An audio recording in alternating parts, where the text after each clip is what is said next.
Look at the vast energy flowing through this visualization.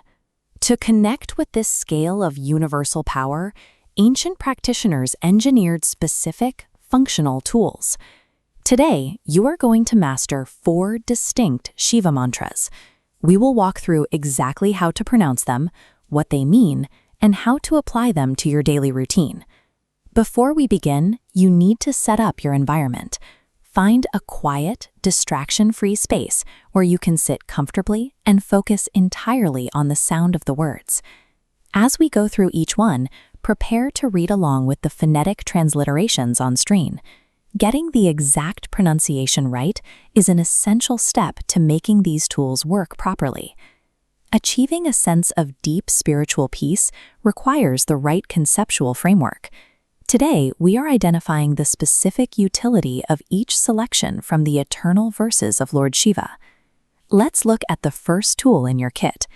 This is the Maha Mrityunjaya mantra. Think of this as your primary verse for overcoming deep-seated fear and seeking liberation. On screen is the complete text. Read along with me slowly.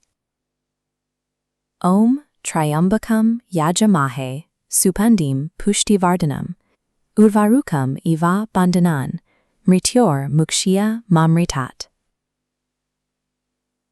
Breaking down this translation, the verse directly invokes the three-eyed Lord Shiva, specifically in his role as the nourisher and protector of all living beings. You deploy this specific mantra when actively seeking divine peace, a sense of spiritual immortality, and a release from the fear of death. In practice, this functions as a spiritual shield. When you require grounding and protection against external anxieties, this is the tool you select.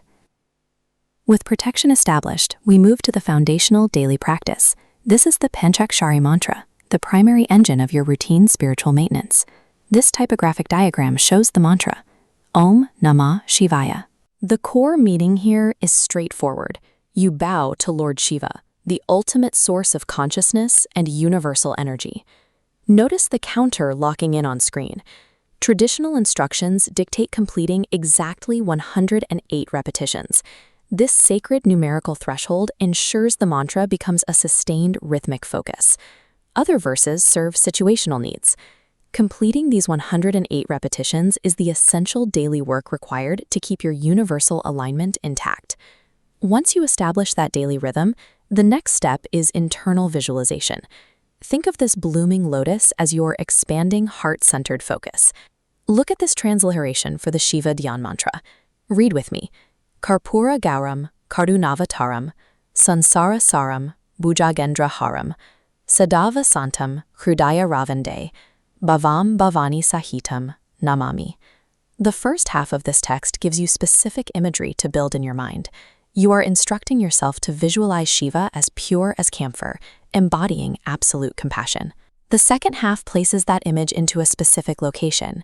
You visualize Lord Shiva and Goddess Parvati residing permanently right there within the lotus of your heart. The effectiveness of the Shiva Dhyan relies entirely on how vividly you can construct and hold that internal image. It is a pure exercise in directed mental focus. Step 4 introduces your final tool, the Shiva Gayatri mantra. This verse is engineered to trigger mental clarity and aid problem solving. On this layout, pay attention to the isolated words. Om Tat Purashaya Vidmahi, Mahadevayaya Dhimahi, Tano Rudra Prachodayat. Translating those specific action words reveals the function. You are meditating upon the Supreme Lord Mahadev, asking Lord Rudra to directly guide and enlighten your intellect. This serves a different purpose than the previous 3. You use this specifically when you hit acute mental roadblocks. Keep this mantra in reserve as your intellectual compass. Deploy it when you need to navigate complex problems and require a clear, enlightened path forward. You now possess a complete, functional toolkit derived directly from the eternal verses. This matrix shows how they all fit together. You have a tool for asking for protection, one for maintaining daily practice, one for deep visualization, and one for seeking intellectual guidance. It's time to transition from theoretical learning to active application. Close your eyes and settle into the quiet space you prepared earlier.